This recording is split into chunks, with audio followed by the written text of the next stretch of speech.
Before we get into this episode of Shots proper, I just wanted to dedicate this episode to Joan Lee, the late wife of Marvel Comics legend and obviously father of Spider-Man, Stan Lee. She passed away on Thursday, July 6th. She was famously the person who urged Stan to write one more book, in the way that he wanted to do it before he quit his job writing comics. He was burnt out and didn't want to write comics anymore because they weren't allowing him to write the books the way he wanted to write them, with a focus on character instead of action. And she encouraged him to write one more book. She said, hey, if you're going to quit anyway, you might as well go out doing the book that you want to do. And that book was Fantastic Four. And it spearheaded the Marvel Universe. And in a way, we wouldn't have the Marvel Universe if it weren't for her. We wouldn't be sitting here talking about Spider-Man Homecoming if it weren't for her. And I certainly wouldn't be the person I am without the creations of her husband and the support she gave him to create. So I want to thank her for that. Rest in peace.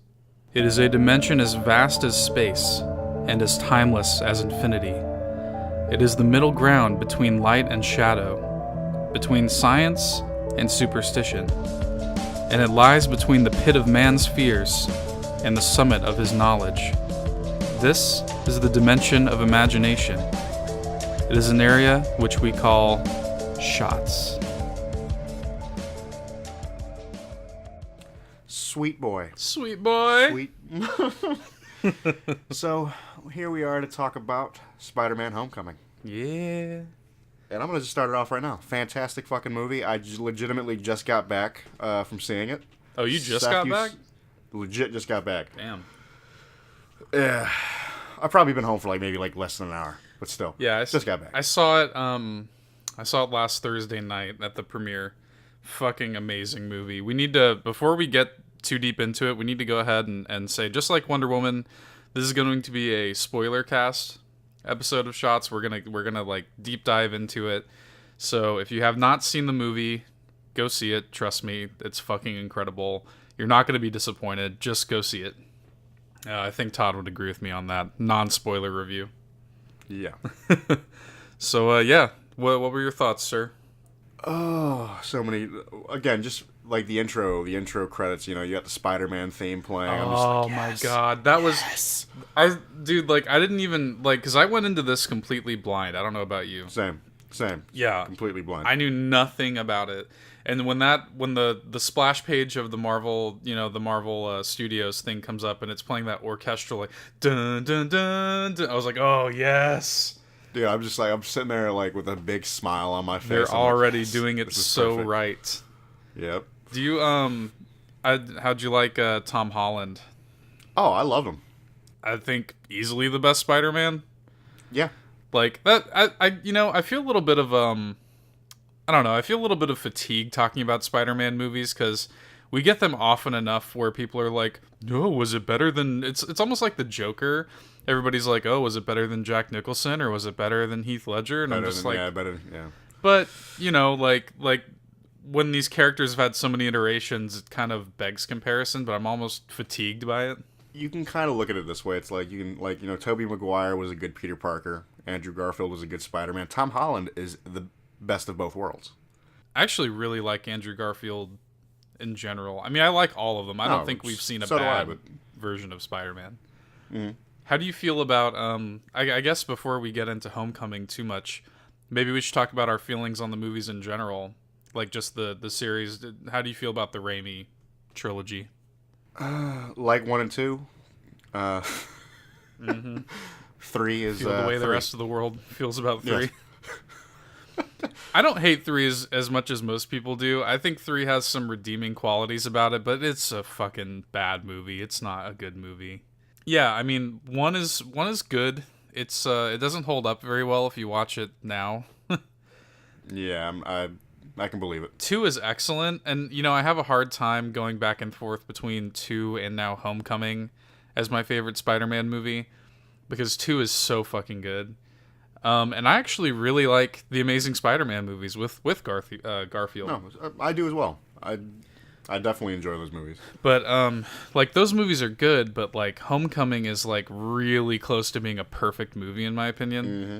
I definitely agree with that. Like it's they nailed it on all fronts. I'm a big DC guy. I always have been. I still love Marvel, and Marvel's very, very important to me, and I love a lot of Marvel characters. But Spider-Man's always been, I don't know, he's always been that Marvel character that I've connected to the most. Yeah. Just I don't know what it is about him. I really think Spider-Man's probably one of the greatest characters ever conceived. Like he's just it's the genesis of that like relatable character, you know? Mm-hmm. And you can just see yourself under the mask, and you can relate to Peter Parker and his struggles so much. And Tom Holland just really he's just a relatable kid, man. A relatable high school kid, and I love that he's not brooding like Andrew Garfield, and I like that he's not like quiet and shy like Tobey Maguire. Like he's an excitable kid with real problems, and he can play up the drama as well. Like Tom Holland's just a great actor, you know. Yeah. The whole cast is fucking amazing. Oh yeah, definitely. Like I love the awkwardness, like when he's just dealing with Liz. Yeah. In that movie. Yeah, like Liz Allen is the kind of like romance thing, and I'll tell you, I was talking to Dan, a mutual friend of ours, about sort of the romance stuff in this movie. One thing that this movie does that's amazing, amongst many things, is it treats high school relationships realistically, because he doesn't end up with Liz, and he kind of could never have ended up with Liz, considering the twist that we'll get into later. And I like that. I just really like that it treated that with respect, and it was like, you know what, high school relationships kind of are disposable, and he doesn't necessarily need to meet his soulmate in high school and fall in love and get married and this, that, and the other, Like, it's okay for him to have a little high school crush, realize that it's never going to work out and move on. And I like that. I don't know, how did you feel about the cast? You want to shout out any characters, any actors? Oh, shit. Automatically, Michael Keaton. Oh, God, yeah. He's so good in this movie. I would say maybe my favorite MCU villain, except for Loki, probably. Yeah, I could feel that, dude. Like, he was so good. So damn good. I love this take on the character, like on the Vulture character. They didn't make him just kind of like an old coot. Yeah, they should. They made him a badass. Yeah, like he was, he's old and shit, but he like, he was just trying to get by. Like you could, that's the mark of a great character. I love the villains that you can relate to, and you can kind of see where he's coming from. And then in that first post-credit scene, like he kind of is like, yeah, he wants to get Spider-Man and everything, but he's kind of like, it was that whole thing with Scorpion at the end where he's like, which, God, fucking Scorpions in this movie, like, I had a smile on my face. I'm like, I heard the name. I'm like, yes. Yeah, when you hear Matt Gargan, you're just like, fuck yes. Like that. Oh, they do things so well. Like, I don't want to get too excitable and off track, but, like at the end, he's like, if I knew him, don't you think he'd already be dead? Yeah, like I really respected that. And he's just a respectable character. Like that's the mark of a great villain. Like you know where he's coming from, you respect his position on things, and but he's still menacing. He's still like he tries to straight up fucking kill Peter. And like in an amazing scene. Oh my God, I could not believe there's a scene in this movie that has a direct reference to Amazing Spider-Man 33, the final chapter, which is a iconic moment in comic book history, and like they just fucking it was so well executed and well handled. Like the way it's shot, it's so when he's got all the debris on him and he can't get out, and like he's got like, dude, I was like choking up, even though I knew it was I was choking up because it was such an amazing thing to see on screen. I didn't think I would ever see that on screen in my life. And B, because like Tom Holland is just really selling it. He's like, you realize, holy shit, this dude's a kid, Yeah. He's underneath all this rubble and he's saying like, help, like calling out for help. And I'm just like, God damn, like, I know he's not going to die, but is he going to die? You know? Yeah, I definitely felt that. And I couldn't believe that they fucking did that. I mean, that was amazing. And it perfectly captures, you gotta put yourself in the shoes of people reading those comics when Amazing Spider-Man 33 came out. That cover with him underneath, it's a famous cover with him underneath the debris and everything, and it says the final chapter. And that's the same feeling that people had back then of like, holy shit, is this going to be the one where Spider-Man dies? You know? Mm-hmm. And he doesn't. He overcomes, and it's an amazing moment in the comics and the film. My nipples are hard. But they killed it, dude, on all fronts. I want to shout out the cast in general. But I mean, Zendaya as Michelle / MJ. Yeah. How'd you feel about that whole revelation? I mean, it's whatever. I mean, I'm cool with it. Like, I enjoyed her character in the movie. Some people are mad about it, but of course they are. Of course. Other character I gotta give credit to is the man on the chair. Ned. Yes. I liked Ned. He's a good character. He's funny. The actor's funny. At first, I wasn't really like crazy about him in the trailers. Yeah. He grew on me actually watching the movie. He did. He grew on me, and towards the end, I straight up was I was like, all right, I like Ned. So I was watching porn. that shit had me. That shit killed me, man. Shit's good. He's great. I really love this take on Flash, where he's like the king of the nerds. He's like the nerd bully. He's not just like that typical jock, you know. Penis Parker. Dude, that's the one scene when he's like, I don't even think you really want to come back. He just it shoots to him. And he's like, when I say penis, you say Parker. Penis Parker. No. Shit's so good. But just a great cast all around. We got like believable high school kids, and that's the thing. Like, he spends more time out of the suit probably than in it. Yeah. And just the high school balance. I love Peter Parker being in high school. You know, I love him. I love him not being like powerful yet. You know, like he doesn't have a grip on his suit yet. You know, he doesn't really know how, who he is yet. And that's reflected in both his time as Peter Parker and Spider-Man. And the movie just nails that. Robert Downey Jr. is great in the movie. Well, he's always great. He's always great, but like, I like having him as that kind of like that kind of figure that's like kind of there, as almost a mentor / not. He's not really giving him the credit he's due, maybe. And then like Peter feels like he has to prove himself to him. Yeah. So I don't know. It's just really fucking good. I want to talk about. It's not perfect. I said nearly perfect for a reason. I have two major problems with this movie, and they're not. I say major. They're not super major. Just two chinks in the armor. The reason I can't say that it's perfect, right? My first one. It's the same problem I had with Civil War. I feel like we're a little too. I feel like we're a little too incumbent on this being connected to the Marvel Cinematic Universe. Okay. It's just a little too much. Like, I like that it's folded into the Marvel Cinematic Universe. I like that it references Avengers. I like that it does all this stuff, but it's just a little too heavy-handed with it. Like, in the beginning when he's got like the recording of him and how it leads into Civil War and stuff like that. I actually really like that scene. No, I like it. Don't get me wrong. So I like the scene. I'm not saying that I dislike the content, but for somebody...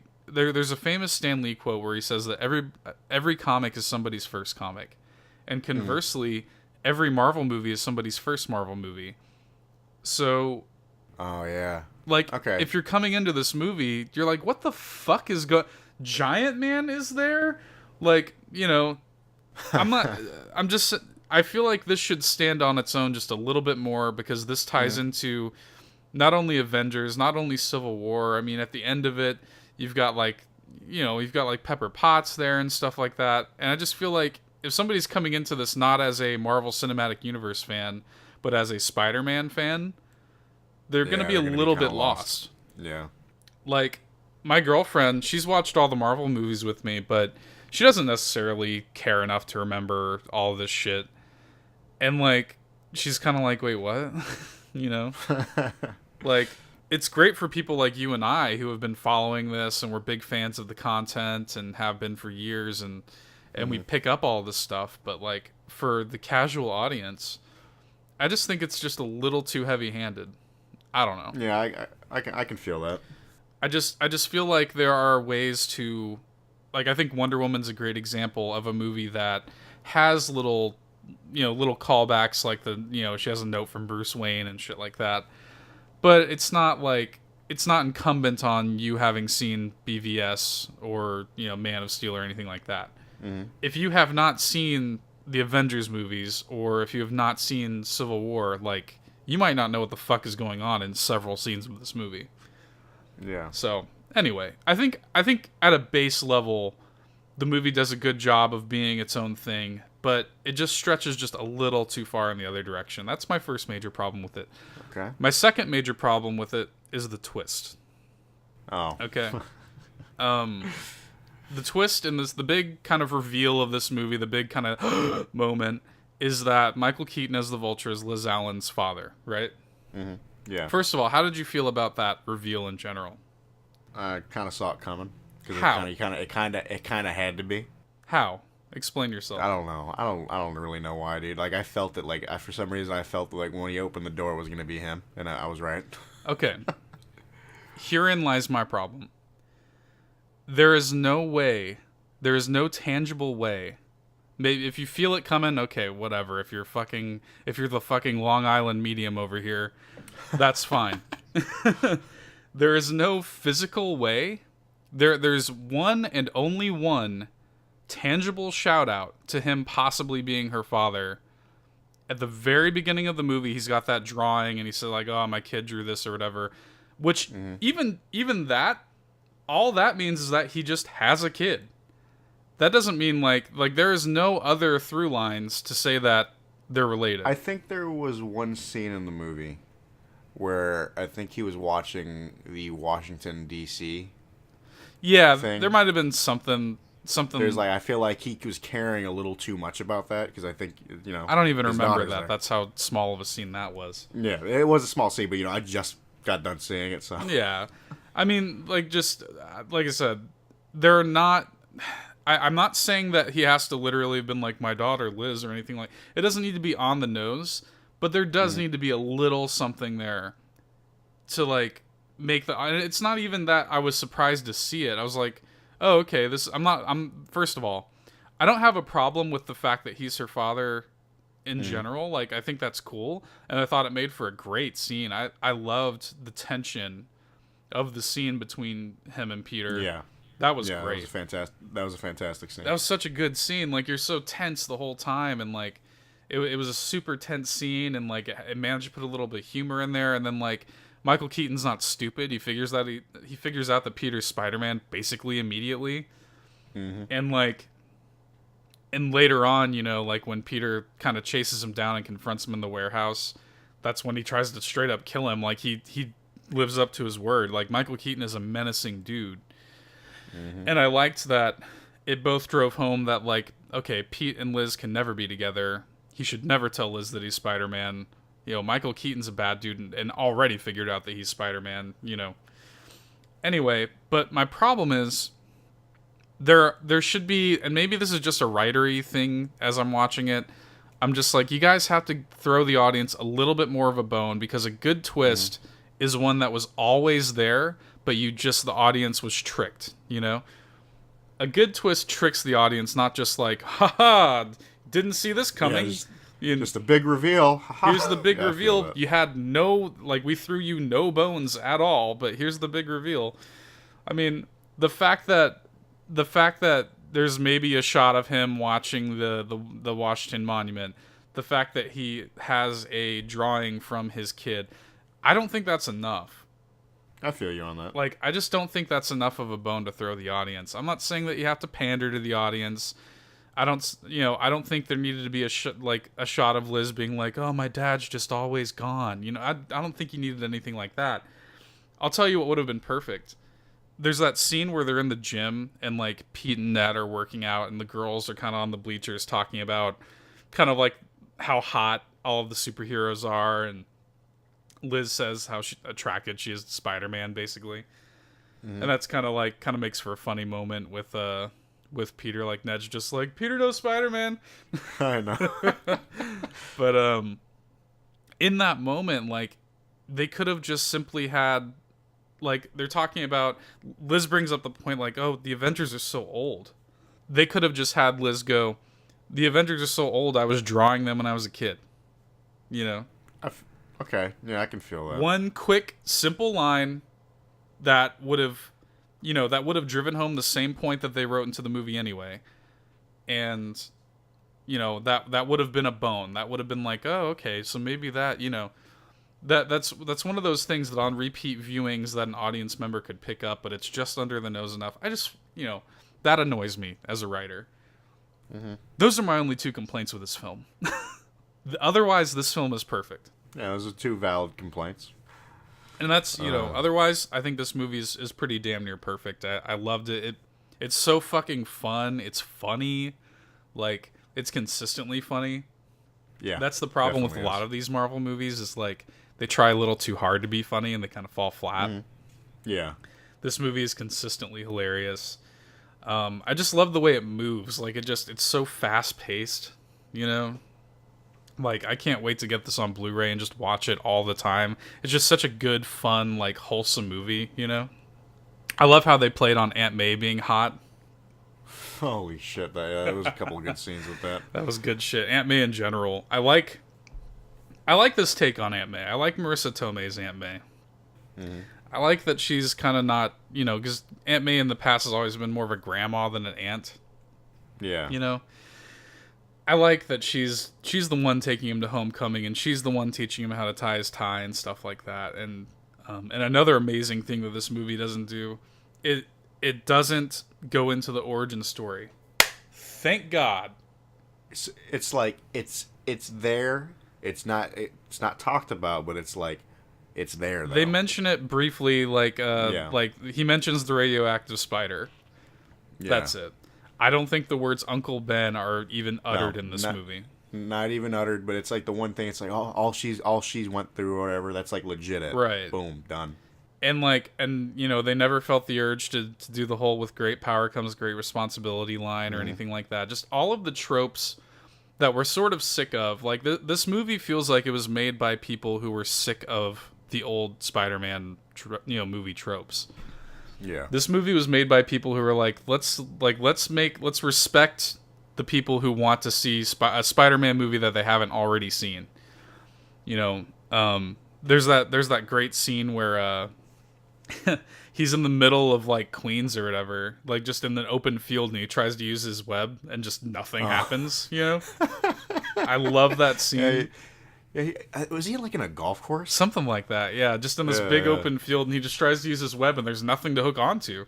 So, and that's this movie's way of saying, like, you've seen you've seen all these shots in Sam Raimi's Spider-Man of him swinging through the city.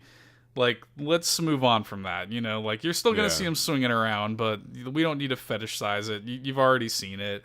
Like, let's see Spider-Man be Spider-Man, Let's do something different. And I respect the shit out of that. Yeah, I'm trying to think of some other good moments in the movie. I enjoy the suit AI, Karen. Karen, yeah, that's good. Yeah. You want to know a fun little tidbit about Karen? What's that? The voice of Karen is Jennifer Connelly, right? Who is in real life married to Paul Bettany, who is not only the Vision, but as you know, is also the voice of Jarvis. So, Iron Man's suit AI is married in real life to Spider-Man's suit AI.